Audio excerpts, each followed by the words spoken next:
ভাবছিলাম পোলাডাল বিদেশ পাঠামু। বাতিজার নোবেলকে একটা ফোন দিই।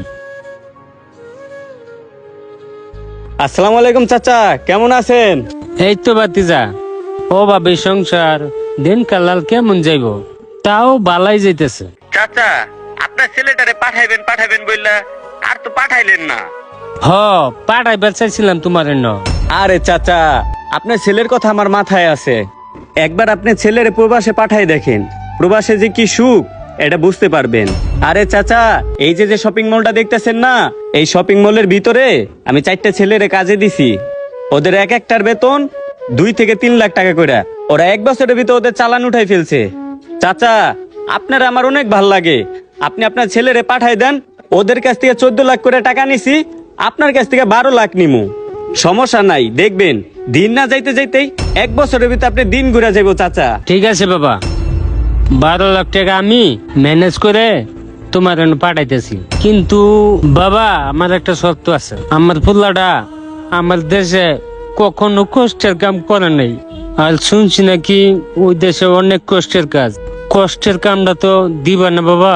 আমার মনে হয় ওই দেশে বাড়ি কোনো কষ্টের কাজ আমার ফুল্লা করতে পারবো না, বরং ওর একটা ভালো কাজ দিও। আরে কি কইতাছেন চাচা, কষ্টের কাম করবো কি লিগা? এসির ভিতরে পয়সা থাকবো, আর ওর বেতন কিন্তু 1.5 থেকে 2 লাখ টাকা, বছর গেলে আর বাড়বো। আর মাঝে মাঝে হিসাব কিতাব করবো, মন চাইলে টাকা পয়সা গুনবো, এই তো। ঠিক আছে বাবা, কথা কিন্তু তোমারটাই থাকলো। 12 লক্ষ টাকা এই 2-1 দিনের মধ্যে ম্যানেজ করে তোমার জানাইতেছি। আচ্ছা চাচা, টাকাটা একটু তাড়াতাড়ি পাঠাই দিন। বুঝেনি তো প্রবাস জীবন, বাহিরের ব্যাপার স্যাপার, প্রসেসিং এর একটা ব্যাপার স্যাপার আছে না। আর একটু তাড়াতাড়ি পাঠাই দিন, 2 মাসের মধ্যে আমি নিয়ে আসুম নে। ঠিক আছে চাচা, আসসালামু আলাইকুম। ওয়ালাইকুম আসসালাম। যাই হোক, আমার পোলাটার জন্য ভালো একটা ভবিষ্যৎ হইল। কিরে, শুনলাম তুই নাকি বিদেশ যাইতেছস? হ বেটা, বিদেশ যাবো নাতে কই যাবো? বিদেশ যাওয়ার জন্যই তো জন্ম নিছি আমি। বিদেশ যাওয়ার লাগে জন্ম হয়েছে বুঝলাম, কিন্তু তুই যেই বেটা, তুই তো গ্লাসে পানি ঢেলে পানি খাস না। তুই যে বিদেশ যাবি, বিদেশ তো অনেক কষ্টের জায়গা, তুই এই জায়গায় কাজ করতে পারবি? আরে বেটা, তুই যেই প্রবাসের কথা কইতেছস আর আমি ওই প্রবাসের কথা কইতেছি না। আর তুই যেই প্রবাসের কথা কইতেছস ওই প্রবাসে যাইতে 2 থেকে 3 লাখ টাকা লাগে। আর আমি যেই প্রবাসের কথা কইতেছি ওই প্রবাসে যাইতে 12 লাখ টাকা লাগে। আর শোনাশিক, আমার বাবার একটা পরিচিত লোক আছে, আর আমি যাইতেছি তারে দিয়ে। আর ওই দেশে আমার কোনো কষ্টের কামই নাই, এসির নিচে বসে শুধু বাতাস খামো আর ডলার কামামো। আর আমার বেতন কত দিবা জানোস? 1.5 লক্ষ টাকা। আর হাফ বেলা কাজ করে ওই দেশে শুধু ঘুরুম। আর প্রথম মাসের স্যালারি দিয়ে আমি কি করব জানোস? iPhone 16 Pro Max নিব। আর যেই গেট আপটা দেখতেছস না মামা, এই গেট আপটা আর থাকবে না। ওই দেশে যাই পুরাই আপডেট হয়ে যাব। দেখ, তুই যেমনে কইতাছস এমনি হইলে তো ভালোই, কিন্তু প্রবাসে যাওয়ার আগে সবাই অনেক কথা বলে, কিন্তু পরে আর কিছুই করতে পারে না। আরে বেটা, তুই শুধু দেখবি দেখবি আমি পারি কি পারি না। আর বেশি করে যদি আমি টাকা কামাইতে পারি তাহলে তোরও লয়ে যাইব। থাক, তুই কাজ কর এখন, আমি গেলাম। পোলারে এত আশা করে যাইতেছে, দোয়া করি আল্লাহ তার মনের আশা পূরণ করুক।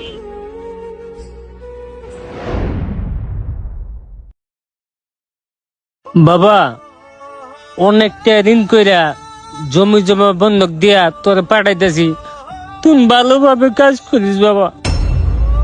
দেশের বাউ তো বুঝছস, ওই দেশে যায় যতই কষ্ট হোক ভালোভাবে কাজ শেষ করিস বাবা। হ্যাঁ বাবা, আমি বিদেশ যাই একদমই ভালোভাবে কাজ করব, কোনো কাজে অলসতাই করব না। তুমি আমার চিন্তা একদমই কইরো না।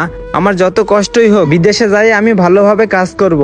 আর বাবা, দেশে যত তুমি ঋণ দেনা কইরে আমাকে বিদেশে পাঠায় দিতেছো, আমি সবকিছুই যায় কয়েক মাসেই শোধ করে দিব। তুমি আমাকে নিয়ে একদম টেনশন কইরো না। তারপরেও বাবা, তুই কেমন না চলিস? তোরে তো ওইখানে দেখবার মতন মানুষ নয়। আরে বাবা, তুমি কান্না করতেছো কেন?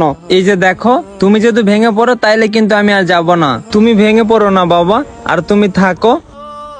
ফ্লাইট ছাড়ার সময় হয়ে গেছে, আমি এখন যাই। ভালো থাকো বাবা, আমাকে বিদায় দাও। কান্না করো না বাবা, তুমি ভালোভাবে দেশে থাকো, আমি দ্রুতই ফিরে আসবো।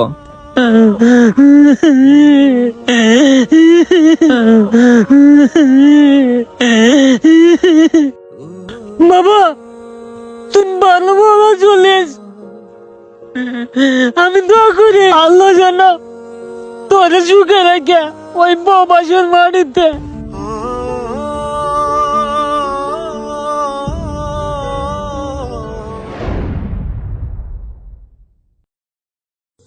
পোলাটা বিদেশ গেছে অনেকদিন ধরে কথা কই না দেই ফোন দিয়ে একটু খোঁজ খবর নেই। হ্যালো বাবা। বাবা, এটা তুমি আমাকে কোথায় পাঠাইছো? না পারি কাউরে কইতে, না পারি কাউরে সইতে। এই রোদের ভিতরে এইখানে বসে তাকে কাজ করতেছি। তুমি না আমারে বলছিলা এসি রুমে কাজ করার জন্য? তাহলে কি এইটাই আমার রেসি?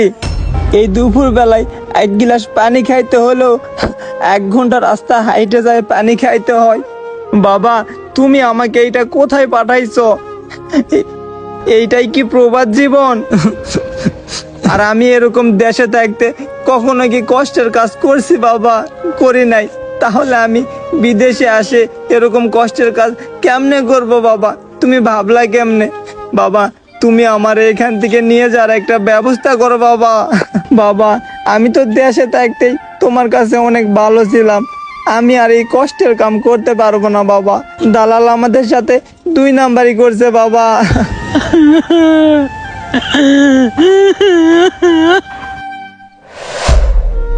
আমাদের দেশে এরকম অসংখ্য দালাল আছে যারা আমাদের সাথে প্রতিনিয়ত এরকম প্রতারণা করে আসতেছে। যেসব ছেলেরা দেশে কখনো কোনো ভারী কাজ করে নাই, তাদেরকে ভালো কাজ দেওয়ার কথা বলে টাকা লুটিয়ে নিয়ে আমাদের সাথে প্রতিনিয়ত এরকম প্রতারণা করে আসতেছে। তাই এই ভিডিও থেকে আমাদের শিক্ষা নেওয়া উচিত। কোনোভাবেই আমরা দালালের ফাঁদে পড়ব না। এই ভিডিও দেখে সবাই সতর্ক থাকবেন। আর ভিডিওটা যদি আপনাদের একটু পরিমাণে ভালো লাগে থাকে তাহলে সবাইকে শেয়ার করে দালালের হাত থেকে বাঁচানোর সুযোগ করে দিবেন সবাইকে।